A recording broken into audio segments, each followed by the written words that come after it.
Hello and welcome to Car Dealer Live. Today we are taking a look at the used car market for November. My name is James Batchelor and joining me is Derren Martin, an automotive consultant working alongside the valuation experts Percayso. Hello, Derren. Hi, James. Really good to see you again, Derren. Thanks so much for taking some time out today to join us. A lot to ask you because, of course, November, December, the back end of the year, there's always something to talk about, isn't there? So let's just start with November. I mean, what did you see in November? What did the market look like from your side? November, the way Percayso work, they're getting the information all from the internet. So they're looking at all of the websites, getting the data in on the retail side. So it's retail values. And prior to November, we had a couple of months of increases. So values, used car retail prices going up in both September and October. November has reversed that a little bit, but not by much. So the headline figure, looking at the three-year-old cars, so cars from 2022, we look at that whole sort of cohort there.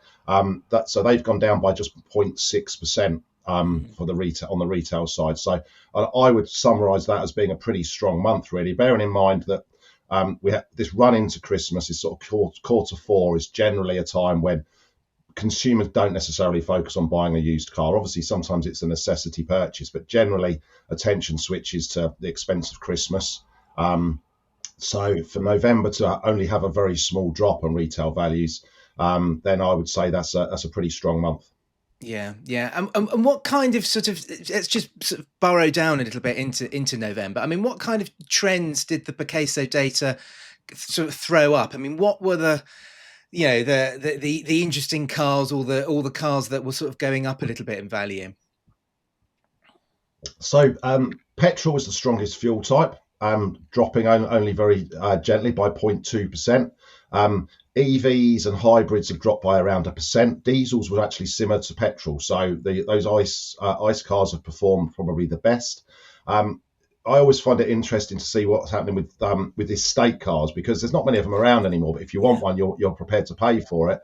Everyone talks about SUVs. I mean, half the market's SUVs now, but estate cars have been the strongest performing body style. And SUVs have actually dropped by 0.8%, but estates have actually gone up by 0.3%. MPVs are the weakest body style. They've dropped by 3%. And I think that's a bit of a seasonal thing, because over the summer, you might realise that you need one. And MPVs went up in value over the summer for obviously holidays, staycations.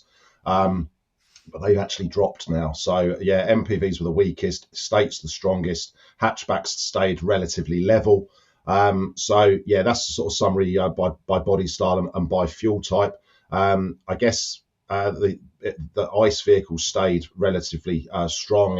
I don't know if that's going to be a pattern going forward, but EVs have performed quite well over the summer, and I think generally will do okay. So I think we're just looking at really a sort of a seasonal feel to what happened in November, really. I just had flashbacks then, Derren, to COVID, when we were talking during lockdowns about the enormous rises in MPVs, and it was quite a mad time, really, wasn't it? But things are sort of settled back down to normal, It's really. because I mentioned staycation, isn't it? I kind of cringed as I said it, really. I know, terrible flashbacks. I know, but Yeah, yeah. I think you did mention something interesting there about petrol. I don't know. Is it more of a seasonal thing that people tend to buy, towards the end of the year when money's perhaps a little bit tight, or people are just looking at their finances a little bit closer? They tend to resort to what they know best, which is petrol cars. Or do you think that's something a little bit more about 2025, which is, people are starting to get a little bit worried about EVs? There's been a bit of kind of mixed messaging from the government on the EVs at the moment. There's a little bit of uncertainty around it, obviously, with what's happened in the budget. But I think with petrol cars, I guess there's fewer of them around now. There's still the main volume in the market, but there are fewer of them. There's not so many of those 3-year-old sort of small hatchbacks now, because everything has become an SUV over time. So if it is a necessity purchase, it makes perfect sense that you're going to go out and buy a petrol car. You're not going to go out and buy an EV. At those sort of older ages, cheaper cars. If you want to go and um, replace a Fiesta, you're going to probably go and buy something similar. You're looking at a Corsa Fiesta type vehicle. So that's probably why what we've seen with the brands as well. So we've seen this month that Ford and Vauxhall have been the two strongest brands in the retail market. They've both seen increases. So buck to the trend a little bit. Toyota as well have done okay. And I think that is being led by sort of those price point sort of petrol vehicles that are that are a necessity purchase or are also quite reasonably priced. And getting a petrol car is a comfort thing, isn't it? You're not gonna you don't have to think about it. I always say with an EV, it's a more complicated ownership of having an EV because you've got to think about it more. If you've got a petrol car, you just go and fill it up at the petrol station. Yeah. Yeah. I think that's quite interesting about Ford and Vauxhall, though. I mean, it sounds like again another flashback to, but sort of like 10 or 15 years ago, where those two brands were always mentioned. Do you think that's just a bit of a blip, or could this be just a bit of perhaps a new trend where people are sort of resorting back to those traditional volume brands?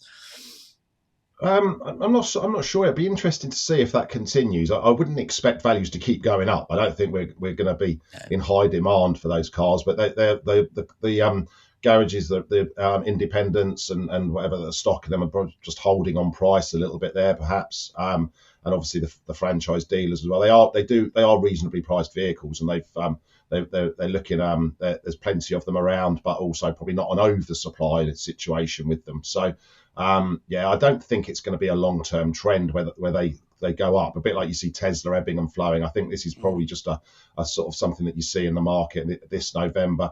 We had it over the summer when Nissan was looking strong, and that was off the back of Leaf being reasonably priced as well. So you can get these mainstream brands that look reasonable. So I wouldn't expect it to continue to be a longer-term trend. Okay.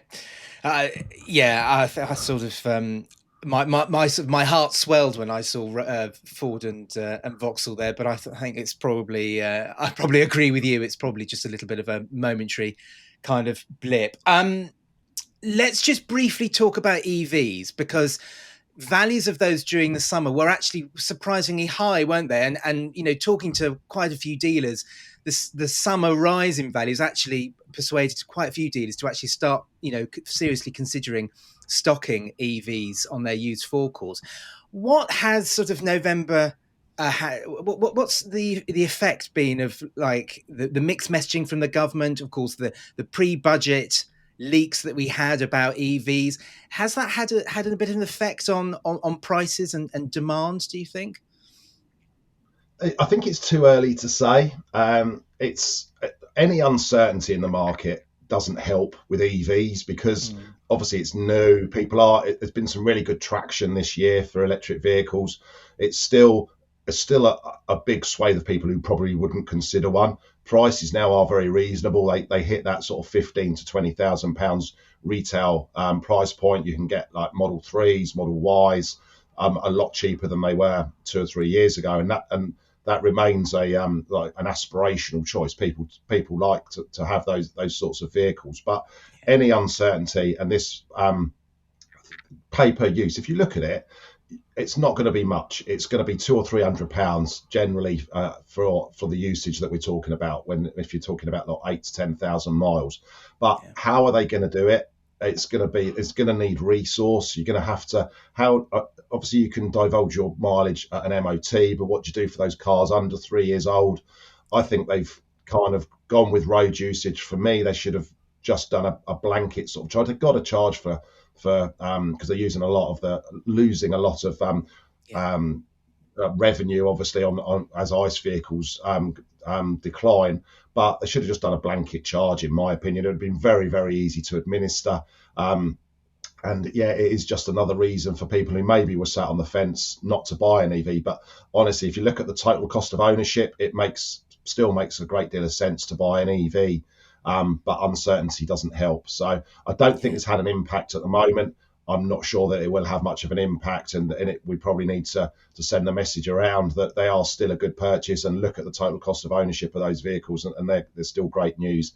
The taxation was always going to come at some point. It's just whether they've overcomplicated it, and I'm not sure that they've thought it through particularly well at the moment. But obviously, if we get a change of government, then things will change as well. So yeah, I wouldn't worry too much about it. And I think we need to encourage take up of used EVs.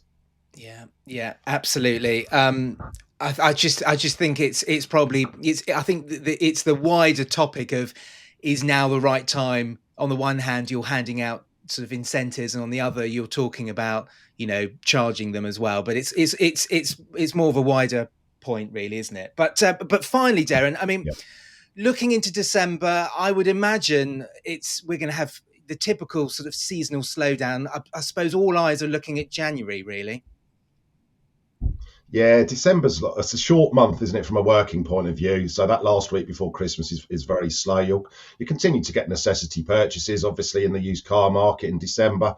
I would expect a bit of a gentle decline of some of retail values during that period of time.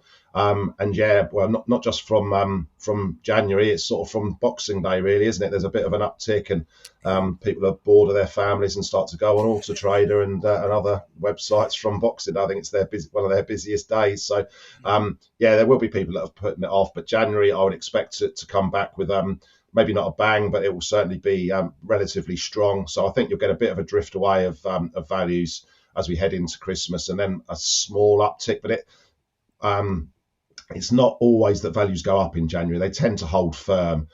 February can be a little bit stronger, but I think values will probably hold firm, and you will get a big sort of peak in interest though, and I'm sure the dealers will be very much looking forward to opening the doors then. But for now, it's just sort of batten down the hatches for December and hold firm on price, but sell what you can and go again in January, really, or go again from Boxing Day. Yeah. Brilliant. Well, thank you very much, Derren. Thank you for giving us a bit of insight into November. And then in a month's time, I'm sure we'll be looking at how the market performed in December as well. But for today, thank you very much for joining us. Thanks. Well, that's it for today's Car Dealer Live. Join us again very soon. Bye-bye.